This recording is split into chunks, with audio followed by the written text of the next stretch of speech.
Other human beings, most of them, they are blindly following their parents. The Christian, he is a Christian because father is a Christian.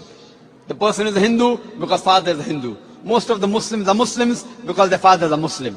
This atheist is thinking, his father, his parents may be religious, but he does not believe in the gods which his parents worship.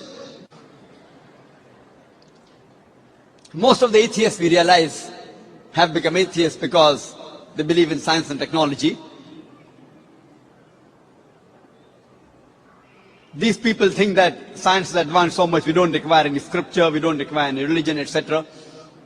The first question I ask to the atheist is that suppose there is an equipment, there is a machinery which no one in the world has ever seen before. If it's brought in front of you, if it's brought in front of the atheist, and if we ask the question to him, that who will be the first person who will be able to tell you the mechanism of this machinery or this object, what can be his reply?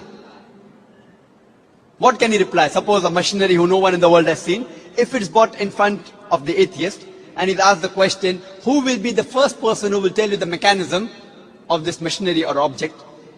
The reply the atheist will give you is the first person who will tell you the mechanism is the manufacturer.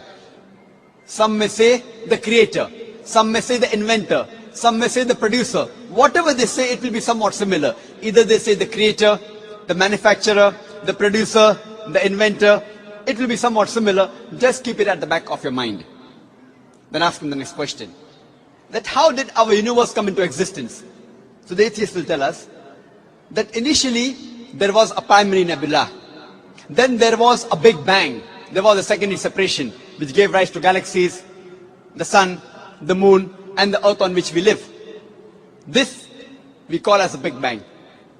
When did you come to know about this creation of the universe? So he will tell you, about 30-40 years back, the scientists that discovered this. You ask him the question, but what you're talking about the Big Bang is already mentioned in the Quran, in Surah Anbiya, chapter number 21, verse number 30, which says, Avalam yaral lazina kafaru. Do not the unbelievers see anna samawati wal arda kanat ratkan fataqnahuma, that the heavens and the earth were joined together and we clove them asunder. What you're talking about the Big Bang is already mentioned in the Quran 1400 years ago. Who could have mentioned that? So the atheist will say, maybe it's a fluke. No problem. Don't argue with him. You continue. The light of the moon, is it its own light or reflected light? So the atheist will tell us that previously we thought the moon has its own light. Recently we have come to know in science, recently means 100 years back, 200 years back, we have come to know that the light of the moon is not its own light but a reflected light. The Quran mentions 1400 years ago in Surah Furqan, chapter number 25, verse number 61, that blessed is he who had placed the constellation in the sky and placed therein a lamp, a sun having its own light and moon having reflected light or borrowed light. The Arabic word used for moonlight in the Quran is munir or nur, meaning reflected light or borrowed light. Who could have mentioned in the Quran 1400 years ago that the light of the moon is not its own light but reflected light, which we have come to know recently? The atheist may say, your Prophet Muhammad, peace be upon him, maybe he was an intelligent man. Don't argue with him. Continue. The world that we live on, what's the shape of this earth on which we live? The atheist will tell you, it is spherical. When did we come to know? So he will tell us, it was 1597 when Sir Francis Drake, when he sailed around the earth, that he proved that the earth was spherical. But the Quran says 1400 years ago, in Surah Naziyat, chapter number 79, verse number 30, Wal arda ba'da zalika dahaha. And thereafter, we have made the earth egg-shaped. The Arabic word dahaha, one of its meaning is the earth is an expanse. The other meaning is derived from the Arabic word duya, which means an egg. And it doesn't refer to a normal egg. It refers to the egg of an ostrich. And we know the world is not completely round like a ball, but it is geospherical in shape. It is starting from the pole. And if you analyze the shape of the egg of an ostrich, that too is geospherical in shape. Who could have mentioned 1400 years ago that the shape of the earth is geospherical? Again, the atheist may say, your prophet, maybe he's super intelligent. Don't argue with him. You can continue. When I was in school, I had learned that the sun was stationary. It revolved but did not rotate about its own axis. So the atheists will say, is that mentioned in the Quran? I say, no, that is what I learned in school. When I passed my school in 1982, approximately 12 years back, I had learned the sun was stationary, did not rotate about its own axis. But the Quran says in Surah Anbiya, chapter number 21, verse number 33, Huwa allazi khalaqa al-layla wan-nahara. It is Allah who has created the night and the day. Wa-shamsa wal-qamar, the sun and the moon. Kullun fi falaki yasbahun, each one traveling in orbit with its own motion. So the Quran says that besides the sun revolving, it even rotates about its own axis.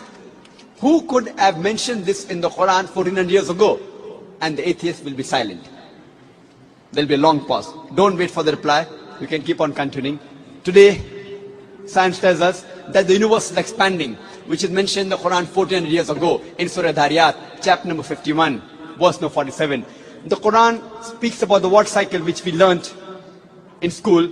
It was Sir Bernard Palissy in 1580 who first described the water cycle, how does the water evaporate from the ocean, forms into clouds, moves into the interior, falls down as rain. This water cycle is spoken about in great detail in the Quran in several verses. In Surah Az-Zumur, chapter 39, verse 21. In Surah Rum, chapter number 30, verse 24. In Surah Hijr, chapter 15, verse 22. In Surah Mu'minun, chapter number 23, verse number 18. In Surah Nur, chapter number 24, verse number 43. In Surah Rum, chapter number 30, verse 48.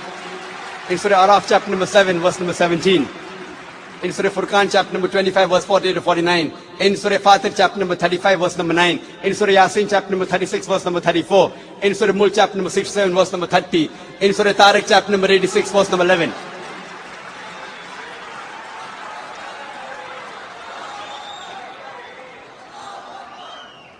There are hundreds of verses in the Quran which only speak about the water cycle which science has discovered recently. We can keep on talking that today we have come to know that the plants have got sexes which we did not know earlier. Quran says in Surah Taha, chapter number 20, verse number 53, that the plants have got sexes, male and female. Today we have come to know that there are two types of water, sweet and salty. And there is a barrier between them, which is mentioned in the Quran in Surah Furqan, chapter 25, verse 53, and Surah Rahman, chapter 55, verse 17 and 18. Marajal Bahraini al-Taqiyan, bainahuma barzakhun la yabghiyan. It is Allah who has let free two bodies of flowing water. Though they meet, they will not mix. There is a barrier between them. Today science tells us that it is the mountains which prevent the earth from shaking, which is mentioned in the Quran 1400 years ago in Surah Naba, chapter number 78. Verse number 6 and 7.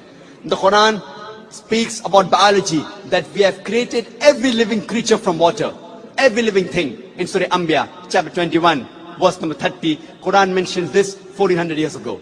The Quran speaks about zoology, about the lifestyle of the spider in Surah Ankabut, chapter 29, verse 41. About the ant in Surah Namal, chapter 27, verse 17 to 18. About the bee in Surah Nahl, chapter number 16, verse 66, 68, 69.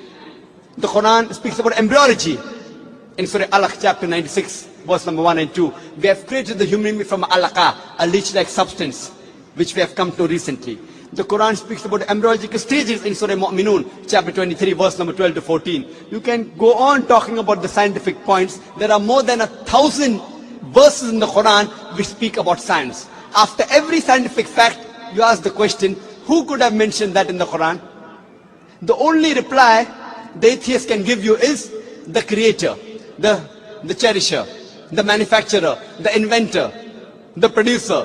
This creator, this manufacturer, this producer, this inventor, we Muslims call him as Allah.